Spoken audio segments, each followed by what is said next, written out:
On a freezing December evening outside the Crystal Palace restaurant, a small girl with dirt-smudged cheeks and a battered saxophone case asked a simple question that would change everything. "Can I play for a piece of bread?" The wealthy patrons barely glanced at her threadbare coat and worn shoes, assuming she was just another street performer seeking charity. But when her small fingers touched the brass keys and the first notes soared through the warm air, they realized their terrible mistake. This wasn't a beggar. This was genius incarnate. Among the stunned crowd sat Margaret Chen, a former jazz vocalist whose concert hall empire had crumbled after her daughter's death 3 years prior. She hadn't felt anything since that terrible night, until now. What happened next would restore 2 broken souls and remind the world that brilliance has no address and kindness no price tag. Before I continue the story, please subscribe. I need to reach 1,000 subscribers so I can keep bringing you stories like this every day. It's just one click for you, but it means a lot to me. Thank you. Emma Collins woke to the sound of her grandmother's labored breathing, each rattling inhale a reminder that time was running out. The condemned building on 8th Street offered no mercy from the December cold. Frost had painted delicate patterns on the inside of the cracked windows, beautiful and cruel in equal measure. Emma was 8 years old, but her eyes held the weariness of someone who had already learned that the world did not hand out second chances to people like them. She pulled the threadbare blanket tighter around her shoulders and swung her feet onto the floor, gasping as the icy concrete stole the warmth from her skin. The apartment consisted of one room that served as bedroom, kitchen, and living space all at once. In the corner, her grandmother Rose lay in a narrow bed, her silver hair fanned across a pillow that had long since lost its shape. Emma crossed the room on silent feet, her breath forming small clouds in the frigid air. She placed her small hand on her grandmother's forehead. Hot. Too hot. The fever had not broken despite 3 days of the medicine they could barely afford. Rose's eyes fluttered open, clouded with illness but still holding that spark of fierce love that had kept Emma safe since her parents had been taken from this world. "Don't fuss over me, child," Rose whispered, her voice like dry leaves scraping pavement. Emma forced a smile she did not feel. She moved to the corner they called a kitchen, opening the small cabinet with hands that trembled from more than just cold. Empty. The last can of soup had been consumed yesterday. The bread was gone. Even the crackers had been rationed down to crumbs. Emma's stomach clenched, but she had learned to ignore hunger. It was her grandmother who needed food, medicine, warmth, things that required money they simply did not have. Her eyes drifted to the space beneath her cot, to the battered leather case that held the only valuable thing they owned. Her grandfather's saxophone. James Collins had been dead for 2 years, but his instrument remained, hidden away like a sacred relic. Emma had not touched it in months, afraid that playing it would somehow use up the last remaining piece of him. "Your grandfather said you have his gift," Rose had told her 1,000 times, her voice filled with a pride that transcended their poverty. Emma knelt beside the cot and pulled the case free, her fingers tracing the worn leather. Inside, the brass gleamed despite years of use, lovingly maintained by her grandfather's careful hands and now by her own. She did not know yet that this instrument would save them both. She knew only that something had to change, and change required courage she was not certain she possessed. Emma stepped into the bitter winter morning with her grandfather's saxophone case clutched against her chest like a shield. The December wind cut through her thin coat, finding every hole, every frayed seam, every place where the fabric had surrendered to time and poverty. She had not been to school in 2 weeks. The truancy officer had left 3 notices taped to their door, each one more threatening than the last. But how could she sit in a classroom solving math problems when her grandmother lay dying in a freezing room? The social worker, Mrs. Palmer, had made the consequences clear during her last visit. If Rose did not receive proper medical care, if Emma continued missing school, they would be separated. Foster care. Mrs. Palmer had said, as if those 2 words were not a death sentence for everything Emma had left in this world. The prescription slip in Emma's pocket crinkled as she walked. $73 for the antibiotics her grandmother needed.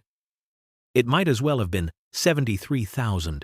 She had $11.47 hidden in a sock beneath her cot.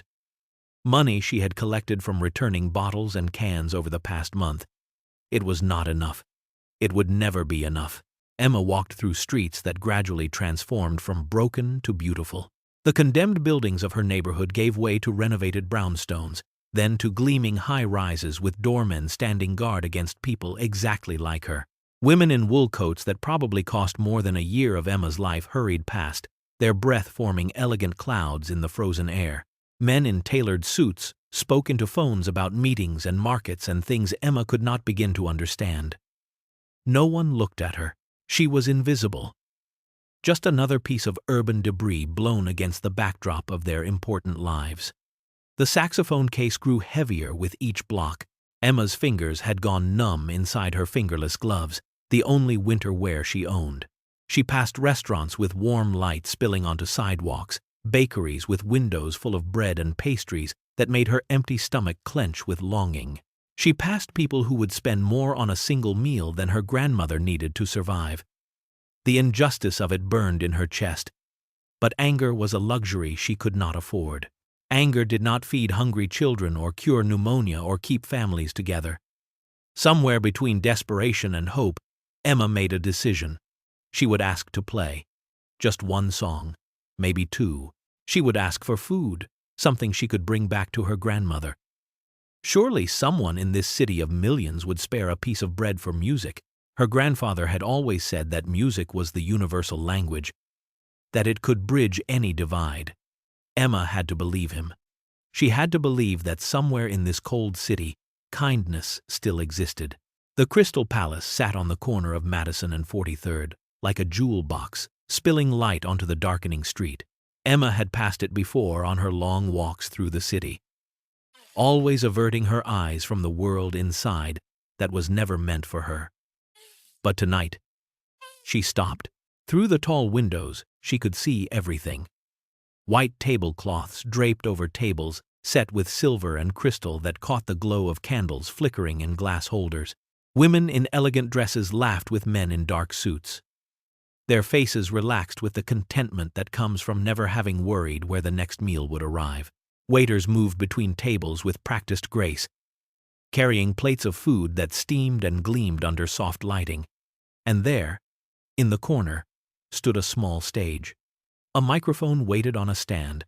A spotlight hung dark and dormant above it. This was a place that understood music. Emma pressed her cold nose against the window, her breath fogging the glass. Her heart hammered against her ribs. This was different from the subway stations where musicians played for spare change. Different from the street corners where desperate people held cardboard signs. This was a real restaurant, the kind of place where people came specifically to listen to jazz on Friday evenings. The kind of place where her grandfather might have played. In another life, in another world where talent mattered more than circumstance. The doorman noticed her before she found the courage to approach. Vincent Reyes had worked the entrance of the Crystal Palace for 12 years, and he had seen every kind of person the city produced. He had turned away drunks and con artists, homeless men looking for warmth, and teenagers trying to sneak past to impress dates. He knew how to spot trouble before it crossed the threshold. His hand moved instinctively to the door handle, ready to intercept before this small figure in the threadbare coat could disturb the carefully maintained atmosphere inside. Emma met his eyes through the glass. She did not look away. She lifted the saxophone case slightly, then moved toward the door with steps that were slow and deliberate.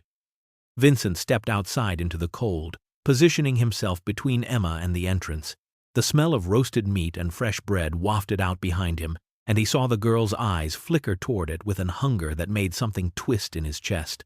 "Excuse me, sir," Emma said, her voice barely above a whisper but carrying a strange formality that caught him off guard. "I can play." She gestured to the case. "I was wondering if I might play one song, just for some bread and soup, something I can take to my grandmother." Vincent's first instinct was to refuse. He had a job to do, standards to maintain. The Crystal Palace did not allow solicitation of any kind. But something stopped the words in his throat. It was the way she stood, spine straight despite the cold, and the hunger written plainly on her thin face. It was the dignity in her request, the way she had not begged or whined but simply asked, as if she were proposing a fair trade. It was the saxophone case she held with such careful reverence, as if it contained something more precious than brass and keys.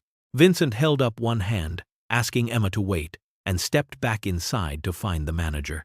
Richard Hayes was in the middle of the Friday evening rush, moving between the kitchen and the dining room with the controlled chaos of a man who had built his reputation on perfection. He did not appreciate being pulled away from his duties by his doorman, and his expression made that abundantly clear as Vincent explained the situation. "Absolutely not," Richard said, his voice sharp with irritation. "This is our busiest night.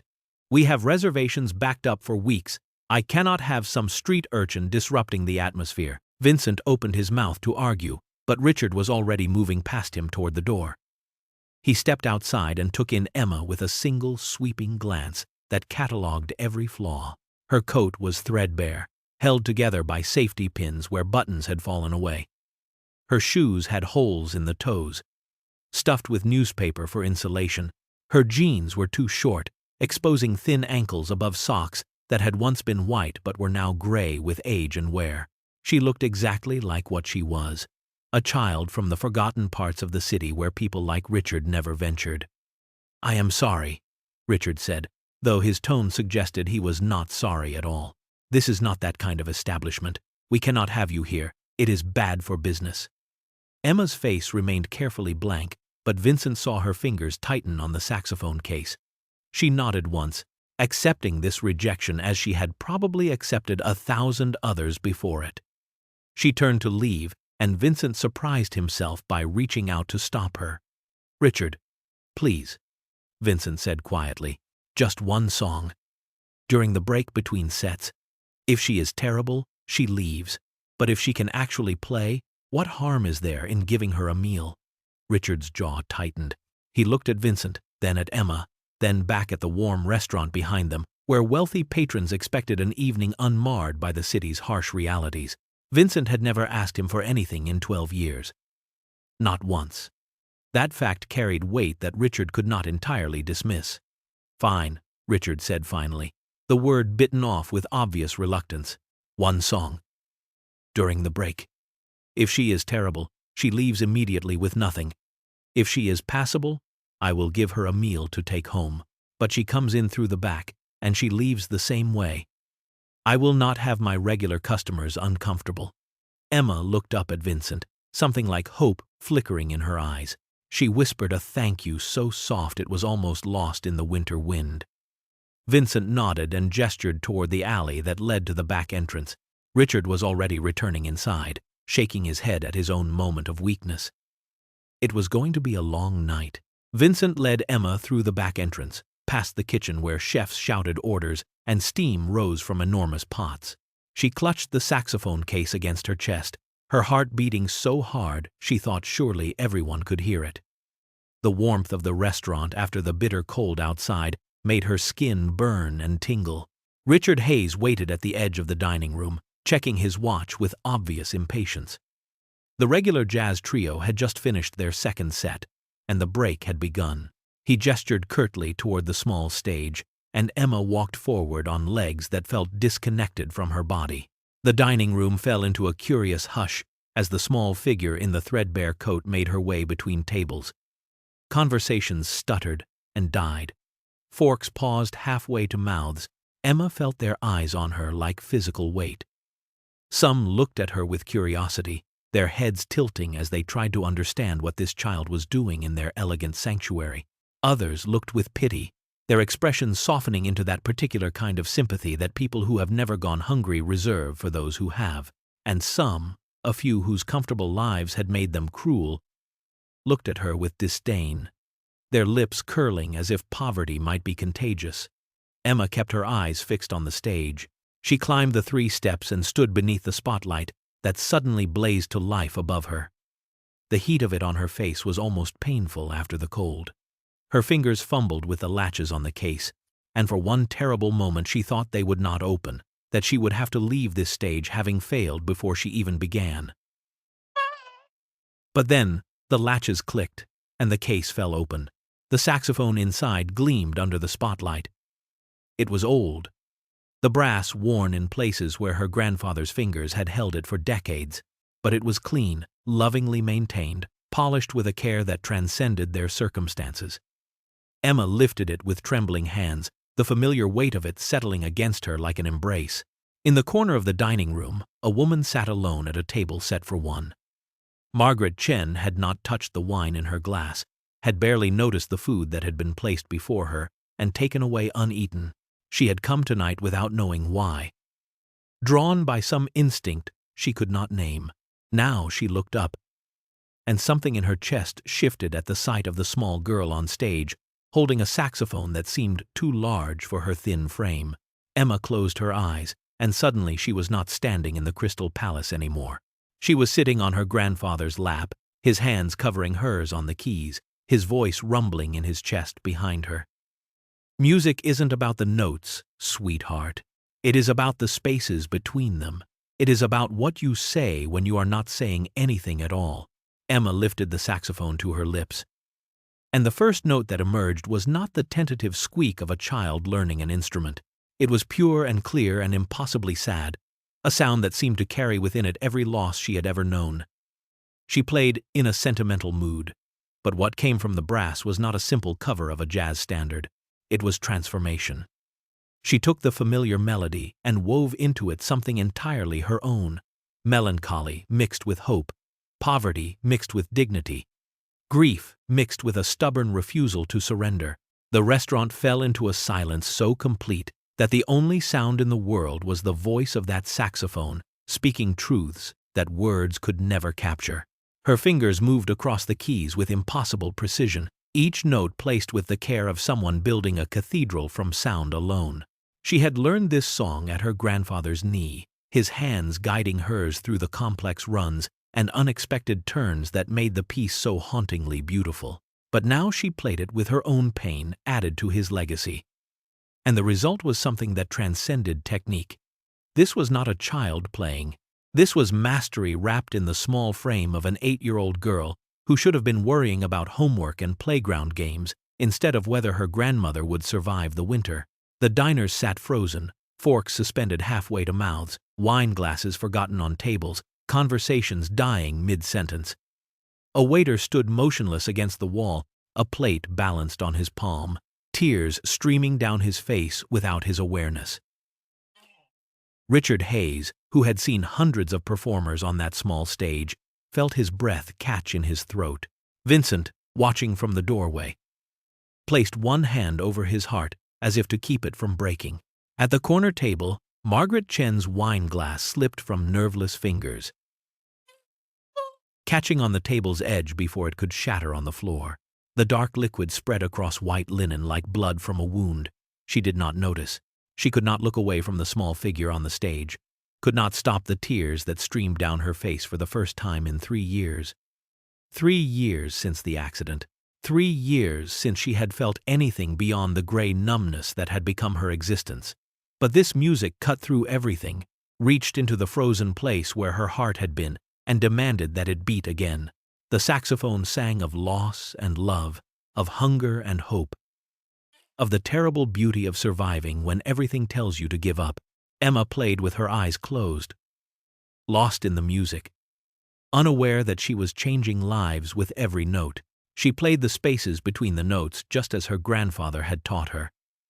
And in those spaces, broken people found pieces of themselves they thought were lost forever. As Emma played, the memories rose unbidden, as vivid as the notes pouring from her instrument. Her grandfather, James Collins, had been a session musician in a city that chewed up talented people and spat them out without fame or recognition. He had played backup for singers whose names were forgotten now, had recorded tracks that were buried in albums no one remembered. He had never become famous, never had his name in lights, never earned more than enough to scrape by. But his hands on the saxophone had been pure magic, and he had recognized that same magic in his granddaughter when she was barely old enough to hold the instrument. He had started teaching her at age 4, patient through the squeaks and mistakes that would have driven a lesser teacher to despair. He would sit with her for hours in their cramped apartment, the saxophone between them like a bridge connecting their souls. Listen first, then play, he would say, putting on scratched records that he had collected over a lifetime. Charlie Parker's genius would fill their small space, then John Coltrane's spiritual seeking, then Miles Davis's cool sophistication. Emma would listen with the intensity of a monk at prayer, and then she would lift her own instrument and mimic them perfectly, note for note, feeling for feeling. Her grandfather would shake his head in wonder, calling her his little miracle, his voice thick with an emotion he could not name. Her grandmother Rose would watch from her chair, smiling that secret smile of hers, saying that Emma had inherited more than just James's talent. She had inherited his soul. The old man had passed away 2 years ago, his heart simply stopping one winter morning, as if it had decided it was tired of beating. Emma had been 6 years old, and the loss had carved a hole in her chest that never quite healed. But he had left her with something more precious than money or security. He had given her the language of jazz, the ability to speak without words, to say things that could not be said any other way. He had taught her that music was not about showing off or proving anything to anyone. It was about truth, about reaching into the deepest part of yourself and pulling out something real, something raw, something that made people remember they were human. Emma played now with all of that inside her. Her grandfather's ghost guiding her fingers, his love wrapped around every note. Margaret Chen sat paralyzed in her chair, unable to move, unable to breathe, unable to do anything except listen to a technique she would have recognized in her sleep. The way the girl bent certain notes, the particular phrasing she used in the transitions, the manner in which she allowed silence to speak as loudly as sound. This was David's style. Her late husband, David Chen, had been a renowned saxophonist, the kind of musician other musicians spoke of with reverence. He had played with legends, had filled concert halls from New York to Tokyo, had possessed a gift that transcended mere technical skill. Margaret had been a jazz vocalist, successful in her own right. But together, they had been something more. They had built an empire of 5 jazz venues across the city, temples dedicated to the music they both loved. Their daughter Lily, 15 years old and brilliant and beautiful, had been learning piano, showing the same natural genius her father possessed. They had been a family bound together by music and love, and a future that seemed limitless. Then came the car accident 3 years ago on a rain-slicked highway. A drunk driver crossing the median. David and Lily gone in an instant, leaving Margaret alone in a world that had suddenly lost all color and sound and meaning. She had sold 4 of the 5 venues within 6 months, unable to bear the sight of stages where David would never play again, unable to listen to music that only reminded her of everything she had lost. The Crystal Palace remained only because her lawyer had convinced her not to make hasty decisions, and she had kept it out of inertia rather than intention. She had not set foot inside it since the funeral, until tonight.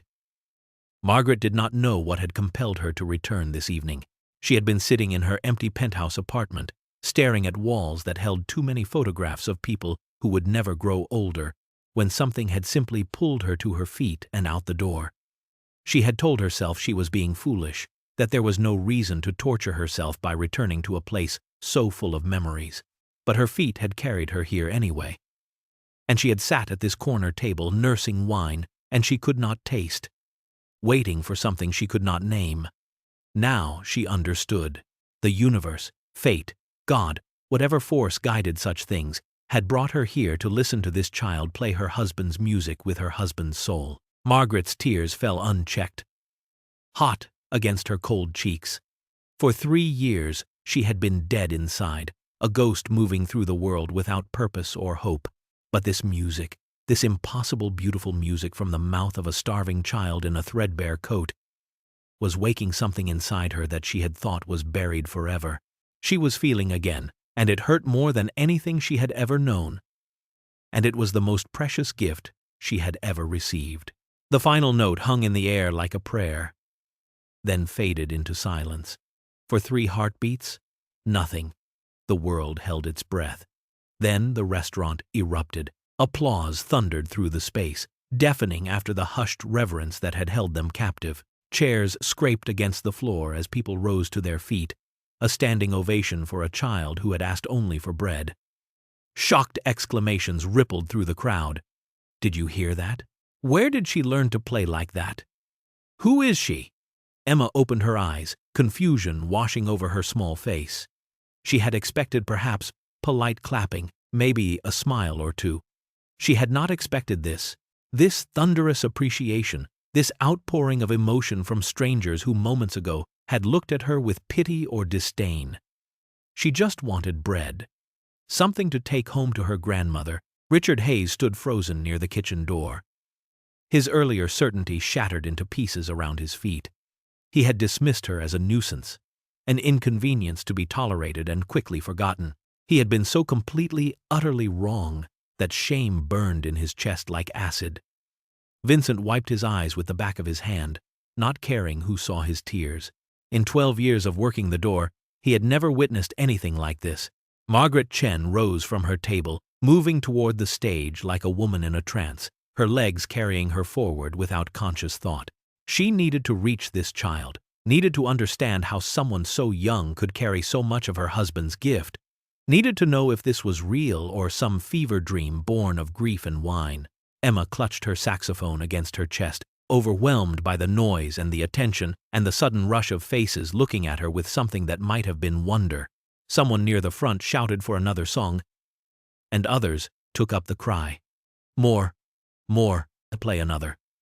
But Emma shook her head, her voice barely audible over the continuing applause. I need to get home to my grandmother, she whispered, though only those closest to the stage could hear. She has been alone too long. She is sick. I promised I would not leave her for more than an hour. The applause began to fade as people realized the small performer was trying to speak, trying to leave, trying to return to whatever circumstances had driven her to play for food in the first place. Margaret reached the foot of the stage, her hand outstretched, her face streaked with tears, and Emma looked down at her with eyes that were far too old for her young face. Richard Hayes moved forward through the parting crowd, his hand already reaching for his wallet. The shame that had been building in his chest demanded action, demanded that he make right the terrible misjudgment he had made when he first saw this child. He pulled bills from the register behind the bar, counting quickly. $200. He approached the stage and held the money out to Emma, his voice rough with emotion he could not quite name. For your performance, he said. You earned every penny. Emma stared at the bills in his outstretched hand, her mind struggling to comprehend. $200 was more money than she had seen in one place in her entire life. It was enough for her grandmother's medicine, with money left over for food and heat. It was impossible. It was more than she had dared to hope for. She reached out with trembling fingers and took the money, folding it carefully and tucking it deep into her coat pocket, where it could not be lost or stolen. Thank you, she whispered, the words inadequate for the magnitude of what had just been given. Margaret reached the stage before Emma could descend. She knelt on the polished floor, bringing herself to eye level with the child, and her voice when she spoke was soft as silk and fragile as glass. Where did you learn to play like that? Emma looked into the woman's face and saw something that made her forget her urgency to leave. This woman, with her elegant clothes and carefully styled hair, was crying. But these were not the tears of pity Emma had seen on other faces. These were tears of recognition, of grief, of something profound that Emma could not quite name but somehow understood. My grandfather taught me, Emma said simply. He was a musician. He died 2 years ago. But before he left, he taught me everything he knew. He said music was the only honest thing in the world. Margaret's breath caught. Her hand reached out, then stopped, hovering in the air between them as if afraid to make contact. Would you play one more? For me? Just one more song? Her voice broke on the last word, and Emma heard in that break the sound of a heart that had been shattered and poorly mended. Emma saw something in Margaret's eyes then, something that cut through her exhaustion and worry and fear. It was a grief that mirrored her own fear of losing her grandmother, a loss so complete that it had hollowed this woman out and left only an elegant shell. Emma understood what it meant to love someone so much that losing them would end your world. She nodded slowly. One more, she said. For you. After Emma played one more song, a tender rendition that left half the restaurant in tears, Margaret introduced herself properly. "My name is Margaret Chen," she said, her voice steadier now. "Would you allow me to sit with you for a moment? To talk?" Richard had already anticipated this, preparing a meal in the back office where they could have privacy away from the dining room's curious eyes. He brought soup that steamed in a white bowl, bread still warm from the oven, roasted chicken with vegetables, and a slice of chocolate cake that made Emma's empty stomach clench with longing. He set it all before her with a gentleness that contrasted sharply with his earlier dismissal. Then left them alone. Emma ate slowly, trying to maintain some dignity even as hunger demanded she devour everything in sight. Margaret sat across from her, hands folded on the desk, and began to speak. "I was a jazz singer," she said, her eyes distant with memory. "Not famous, but good enough. I married a saxophonist named David Chen. He was renowned, the kind of musician other musicians spoke about with reverence. Together we built 5 jazz clubs across this city. We called them temples to the music we loved. Our daughter Lily was 15, brilliant and beautiful, learning piano. She had her father's gift. We were a family bound together by music and love." Margaret's voice wavered, but she pressed on, needing to say these things aloud to someone who might understand. 3 years ago, on a night when the rain turned the highways into rivers, a drunk driver crossed the median. David and Lily were gone before the ambulance arrived. I was home that night, waiting for them to return from her piano recital. They never did. Emma stopped eating, her spoon suspended above the soup, understanding dawning in her young eyes. Margaret continued, the words spilling out after 3 years of silence. "I sold 4 of the clubs within 6 months. I could not bear to hear music anymore. Every note reminded me of what I had lost. I kept this place, the Crystal Palace, only because my lawyer insisted, but I have not set foot inside it since the funeral. Until tonight. I did not know why I came. I told myself I was being foolish, that I should stay home where it was safe to be numb. But something pulled me here." Emma set down her spoon, her small hand reaching across the desk to touch Margaret's folded ones.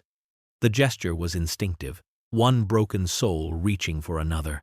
Margaret looked down at the small hand on hers and felt something crack inside her chest, some frozen thing beginning finally to thaw. "I spent 3 years in a fog of grief and guilt," she whispered. "Guilt that I was not with them, that I survived when they did not. I have been unable to listen to jazz, unable to feel anything at all. Until I heard you play, until you reminded me that beauty still exists in this world, even when everything else is ashes." Emma looked at Margaret's tear-streaked face and felt something loosen inside her own chest, some tight knot of fear and loneliness that she had carried for so long she had forgotten it was there. This woman understood. This woman knew what it meant to lose everything. And so Emma, who had learned to keep her pain hidden behind a wall of quiet dignity, began to speak. "My father died in Afghanistan when I was 2 years old," she said softly, her voice barely above a whisper. "I do not remember him except in photographs. My mother told me he was brave, that he died saving other soldiers. Then my mother got cancer when I was 5. She fought for a year, but it took her anyway. I was 6 when she died. I remember her better. I remember how she sang to me even when she was too weak to stand. My grandparents took me in after that. They were already old, already struggling, but they loved me fiercely. My grandfather taught me the saxophone. He said music was the only inheritance worth giving, the only thing that could never be taken away. He was wrong about that last part. Death takes everything." Margaret's hand tightened on Emma's, encouraging her to continue. 2 years ago, my grandfather's heart stopped," Emma went on, her voice thickening with emotion. "Just stopped, like it decided it was too tired to keep going. Now it is just me and my grandmother Rose, but she is dying too. Pneumonia. The medicine costs $73, and we cannot afford it. Social Services wants to put me in foster care. They say my grandmother cannot take care of me anymore, that I need to be in a proper home with proper supervision. But she is all I have left. She is my home." Emma's eyes filled with tears that she refused to let fall. "She refuses to go to the hospital because the bills would consume everything.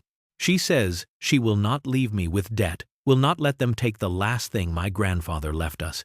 So she lies in our freezing apartment getting sicker, and I miss school to take care of her.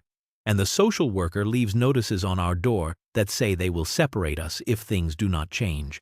But I do not know how to change anything. I am 8 years old and I have no power and no money and no one who can help. Margaret made a sound that might have been a sob, her free hand pressed against her mouth. Emma continued, needing to finish now that she had started. I play to remember my grandfather, she said. I play because when I hold his saxophone, he feels close again. And I play to forget my fear, because when the music is flowing through me, I can pretend for a moment that everything will be all right, even though I know it will not be. Margaret leaned forward, her voice urgent but gentle. Where do you live, Emma? Let me help you. Emma's eyes went wary, that familiar guardedness returning. She shook her head slightly. If I tell you, you might call social services. They will take me away from my grandmother. I cannot risk that. Margaret felt her heart break at the fear in those young eyes, at the terrible knowledge that this child had learned not to trust kindness, because kindness so often came with conditions attached. I promise you, she said, her voice fierce with conviction. I will not call social services. I will help you, but I need to know where you are. Please, Emma, trust me. Emma studied Margaret's face for a long moment, weighing desperation against hope, fear against the possibility that maybe, just maybe, the universe had sent her someone who could actually help. Finally, she whispered an address on 8th Street. In a neighborhood Margaret knew only by reputation as a place where the city forgot its people existed. Richard returned with bags of food, enough to last a week, and Margaret added $500 more to the money already in Emma's pocket. The child left through the back door, her battered saxophone case in one hand and bags of food in the other, looking back once with an expression that was equal parts gratitude and disbelief. The moment Emma disappeared into the December night, Margaret pulled out her phone. She called her lawyer first, a man who had handled her business affairs for 20 years and knew better than to question when she made demands at 9 o'clock on a Friday evening. Then she called her personal physician, Dr. Samuel Price, waking him from sleep and asking questions about pneumonia treatment and what would be needed for an elderly woman who had been sick for weeks without proper care. Finally, she called a private investigator, a woman named Sarah Chen who had helped Margaret navigate the aftermath of the accident and owed her no small number of favors. By midnight, Margaret sat in her penthouse apartment surrounded by reports and photographs and facts that made her hands shake with rage. The condemned building with no heat or running water, the eviction notice scheduled to be served in 5 days, the grandmother's advanced pneumonia that would kill her without immediate intervention, the truancy reports documenting Emma's absences, and most damning of all, the scheduled intervention by Child Protective Services in 3 days, an appointment that would result in Emma being removed from her grandmother's care and placed in the foster system. Margaret looked at the photographs of the building where Emma lived, at the boarded windows and crumbling walls, and felt something ignite inside her that she had not felt in 3 years. Purpose. Margaret arrived at the building on 8th Street as the winter sun rose pale and weak over the city. The photographs had not prepared her for the reality. The building stood like a rotting tooth, windows boarded or broken, walls stained with water damage and neglect, the front door hanging crooked on rusted hinges.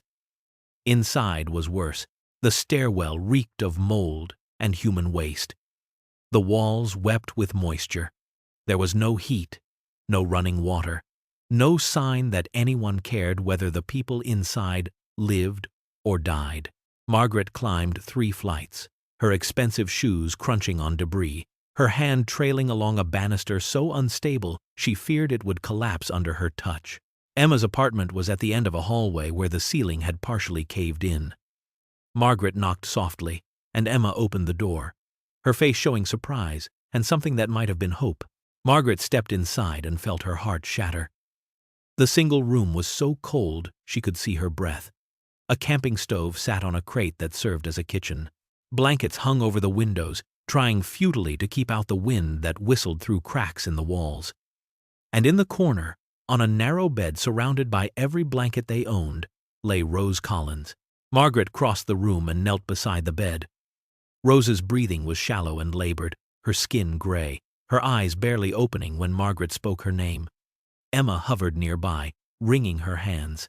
"I bought the medicine with the money you gave me," she said. "And food. She has been taking it, but she is not getting better. She is getting worse." Margaret pulled out her phone and called Dr. Price. He arrived within the hour, his face growing grimmer with each moment of his examination. "She needs hospitalization immediately," he said quietly. "Her lungs are filling with fluid.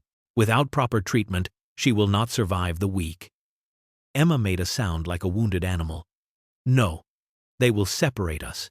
They will put me in foster care, and she will die alone in a hospital, and I will never see her again." Margaret grabbed Emma's shoulders, forcing the child to look at her. "Listen to me, Emma. You will not be separated. I swear it. I swear on my daughter's memory. On everything I have lost and everything I still have, you will not be separated." Rose's eyes opened fully for the first time, focusing on Margaret with difficulty. "Why would you help us?" she whispered, her voice like wind through dead leaves. "You do not know us. You owe us nothing." Margaret looked at this woman who was dying to protect her granddaughter, and she answered with the only truth that mattered. "Because your granddaughter saved my life last night. Now let me save yours." Margaret sat on the edge of Rose's bed and explained her plan with a clarity born of sleepless hours spent consulting lawyers and making arrangements. She would pay for Rose's hospitalization and all medical treatment, whatever was needed for as long as it took.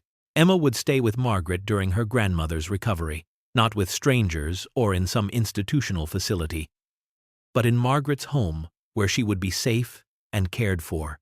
Margaret had already consulted her lawyers through the night, and they had assured her it was possible to become Emma's temporary guardian, a legal arrangement that would protect Emma from the foster care system while keeping the family intact. The ambulance was already on its way. Rose would be admitted to the best hospital in the city, where Dr. Price had already arranged a private room and assembled a team of specialists. Everything was in place. Everything would be taken care of. All Rose needed to do was agree. Rose's fingers, skeletal and weak, reached out and gripped Margaret's hand with surprising strength. Her eyes, clouded with fever, searched Margaret's face with an intensity that cut through her illness. "Why?" she whispered. "Why would you do this for us? You do not know us. We are nothing to you. We cannot repay you." Margaret's answer came without hesitation, simple and honest and carrying the weight of absolute truth. "Because your granddaughter reminded me what it means to be alive. For 3 years I have been a ghost, going through the motions of living without feeling anything at all. Last night, Emma played music that reached into the place where my heart used to be and made it beat again. She gave me back something I thought I had lost forever. Now I am asking you to let me help her, to let me help both of you, not because you owe me anything, but because helping you gives my life meaning again." Rose studied Margaret's face for a long moment.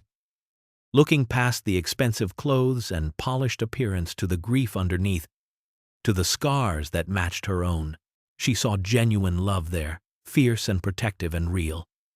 Finally, she nodded, tears sliding down her weathered cheeks. "Take care of my girl," she whispered.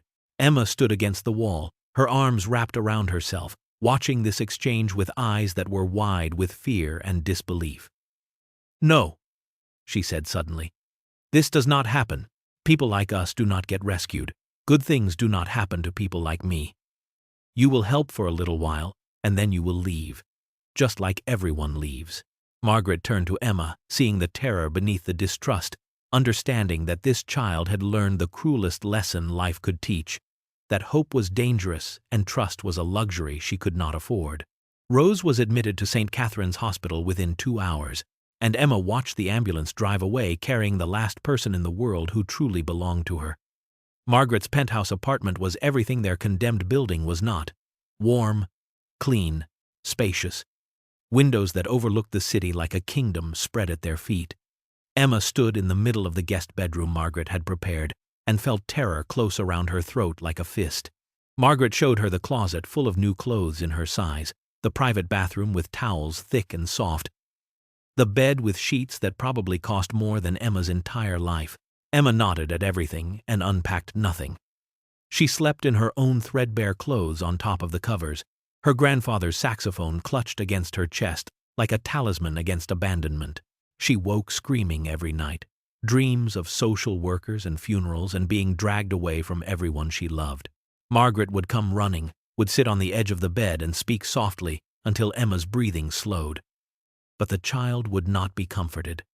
After 3 days, Emma could not bear it anymore. The waiting.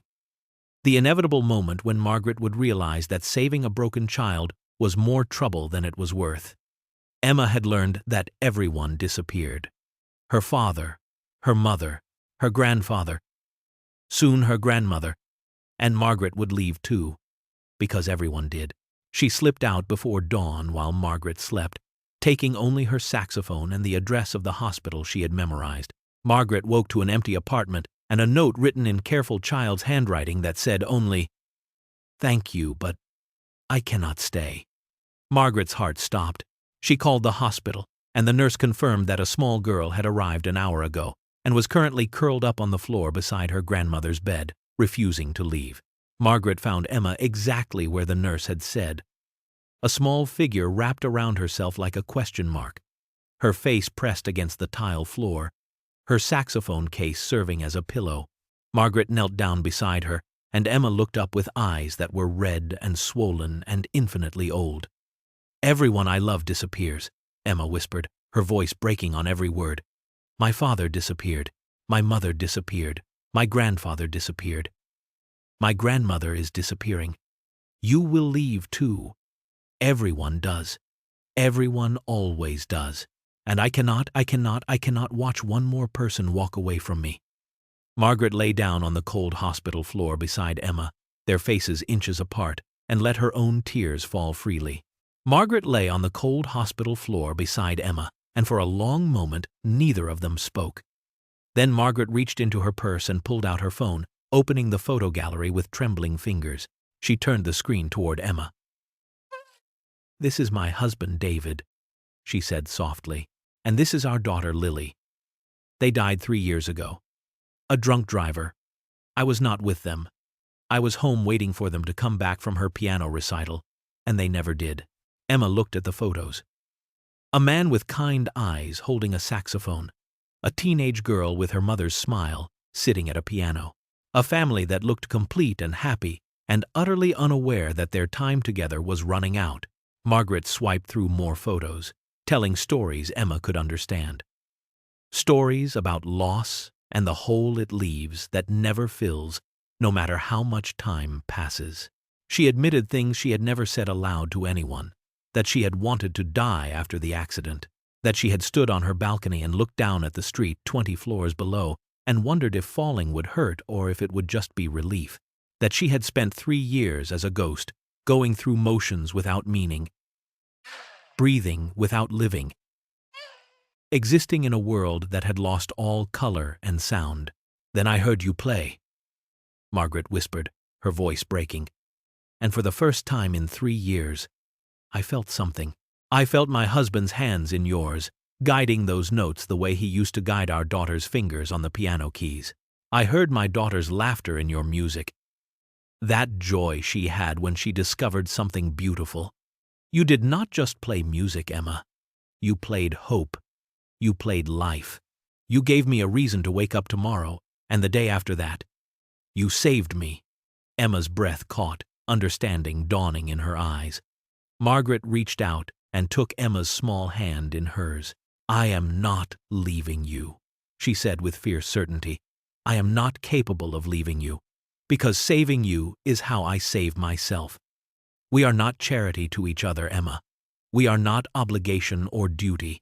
We are 2 broken people who found each other in the darkness, and together we can maybe, just maybe, find our way back to the light.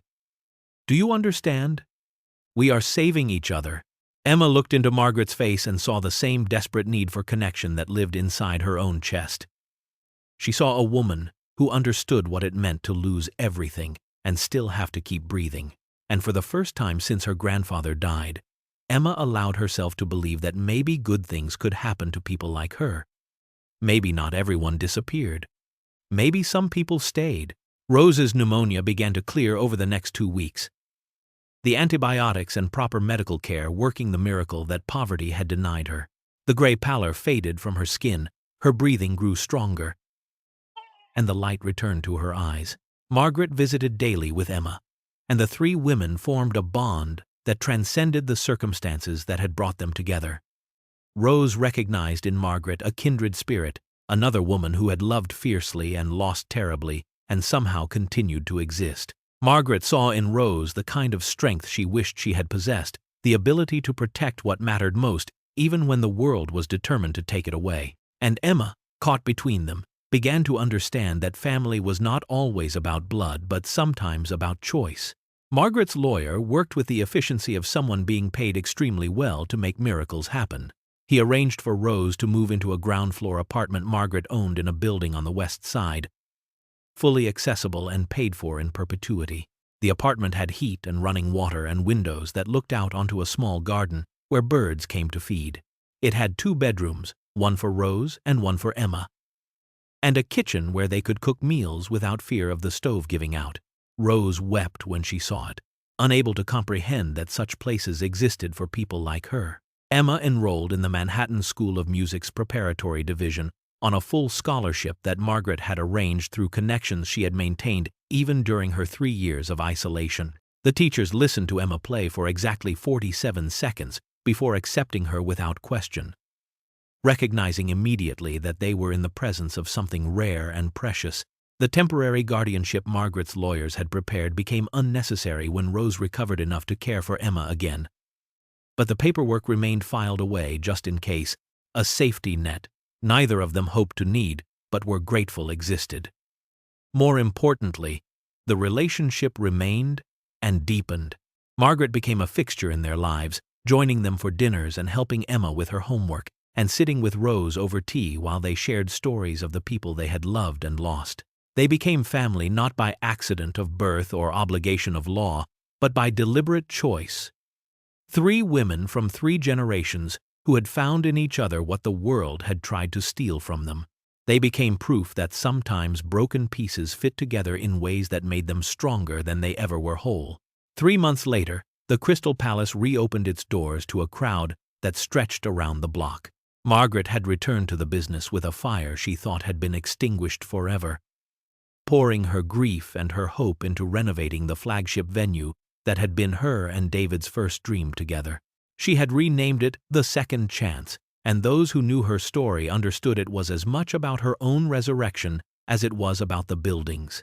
Emma would perform tonight, and the news had spread through the city like wildfire. Critics came who had heard rumors of a child prodigy. Musicians came who wanted to witness what their colleagues swore was impossible. Ordinary people came who had heard the story of the little girl who had played for bread and changed a woman's life. The dining room was packed, every table filled, people standing along the walls when the seats ran out. Rose sat in the front row in her wheelchair, healthy now but still recovering her strength, tears already streaming down her weathered face before a single note had been played.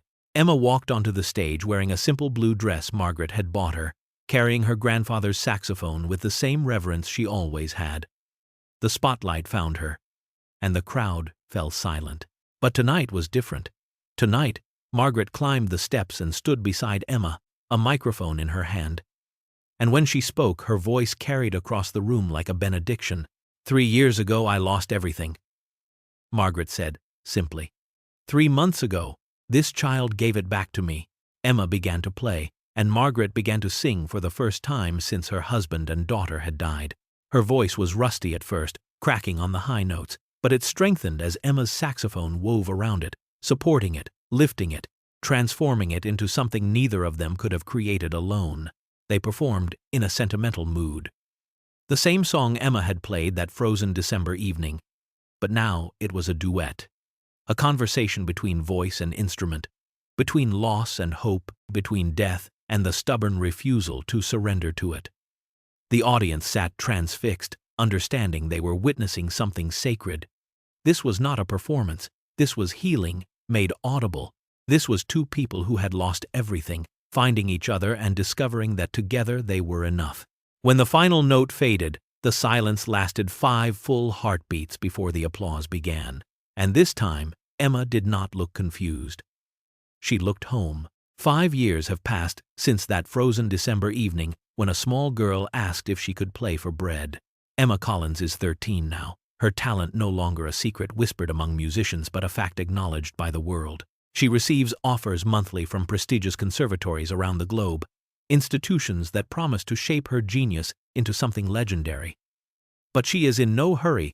She still studies at the Manhattan School of Music, still practices in the apartment she shares with her grandmother, still plays every Friday evening at the Second Chance. Rose Collins lives comfortably in her ground-floor apartment, healthy and vibrant, and working on a book about her late husband's music and the granddaughter who inherited his gift. She writes about poverty and dignity, about loss and resilience, about the way love transcends death when it is passed down through the notes of a saxophone. Margaret Chen runs a foundation now, one that provides music education to underprivileged children across the city. The Margaret and David Chen Foundation for Young Musicians gives instruments to those who cannot afford them, provides lessons to those who have talent but lack opportunity, and reminds the world that genius has no address and brilliance does not require a trust fund. She has opened 3 more venues, all of them called The Second Chance, and every Friday evening she sings while somewhere in her empire of jazz clubs, a child who might otherwise have been overlooked gets to play. The 3 women remain inseparable, a family forged not by blood or law but by a moment of desperate courage and unexpected grace. They gather for dinners and holidays, they celebrate birthdays and mourn anniversaries, they hold each other up when grief threatens to pull them down. The saxophone Emma played that frozen December evening sits now in a glass case at the original Second Chance, protected but visible, with a plaque beneath it that reads, "Kindness has no price tag, genius has no address, and family has no definition except love." So when you see someone asking for help, when you encounter someone the world has taught you to overlook, remember this story. Remember that the person asking for bread might be the one who saves your life. Remember that kindness is never wasted, that compassion costs nothing, and that helping someone in their moment of desperation might be the very thing that gives your own life meaning. You never know whose life you might change, or who might change yours.